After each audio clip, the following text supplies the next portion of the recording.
Bonjour, aujourd'hui je vais vous expliquer comment faire de la fermentation de poire William pour faire de l'eau de vie. Donc les poires William, c'est pas compliqué, c'est peut-être bien l'un des fruits les plus simples avec les cerises et les prunes. Donc les poires William, les ramasser propres, bien mûres. Donc quand je dis bien mûres, c'est limite chop. Donc chop, c'est quand on les soupèse comme ça on dirait qu'il y a de l'eau dedans, c'est avant la pourriture.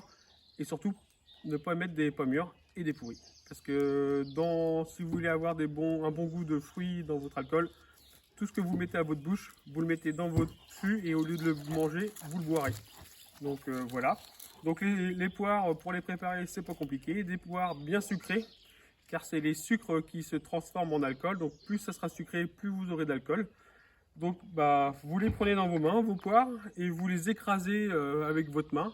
Si vous n'arrivez pas à les écraser, c'est qu'elles ne sont pas mûres, donc ça ne sert à rien de les mettre dedans. Vous les laissez mûrir au soleil une journée ou deux, et le lendemain, vous réessayez, et si vous les écrasez, il n'y a pas de souci. Moi, ce que je fais, c'est que je demande à mes enfants de voir s'ils arrivent à les écraser avec leurs mains. Si eux, ils y arrivent, j'y arriverai, donc c'est qu'il est temps.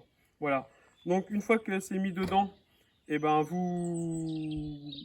vous le remplissez votre fût, donc prendre un fût adéquat à la quantité de poire. Donc si vous avez pas beaucoup de poire, prenez plutôt des petits fûts.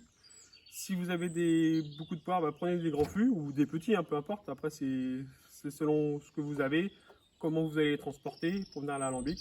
Ou voilà. Donc les remplir à peu près à 10-15 cm du haut.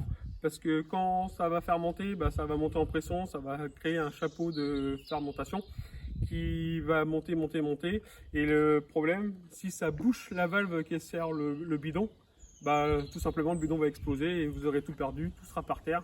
Donc c'est quand même dommage. Le but c'est pas ça, c'est de bien faire les choses. Donc voilà. Pour de temps en temps brasser les poires avec un bâton ou un malaxeur à béton, mais quelque chose de propre évidemment. Mais un bâton, c'est très bien. C'est pour activer les ferments qui sont dans les poires pour qu'elles puissent manger, pour qu'elles puissent transformer les sucres en alcool. Voilà. Donc si vous avez des questions, n'hésitez pas à me contacter via YouTube, via le Facebook. Donc le Facebook, c'est Guillaume Distillation. Si je peux vous répondre, je vous répondrai. Et surtout, renseignez-vous auprès de votre distillateur du coin, par chez vous, pardon, pour savoir s'il peut faire du fruit. Parce que j'ai des confrères en Bretagne ou ailleurs, eux ils peuvent mettre que du jus. Donc les poires, si vous voulez faire de l'alcool de poire et que malheureusement votre distillateur ne peut pas mettre les fruits comme ça, il faudra impérativement les presser. Donc moi j'ai un alambic à vapeur, c'est pour ça que je me permets de dire que moi je peux tout mettre dans mes vases. Voilà.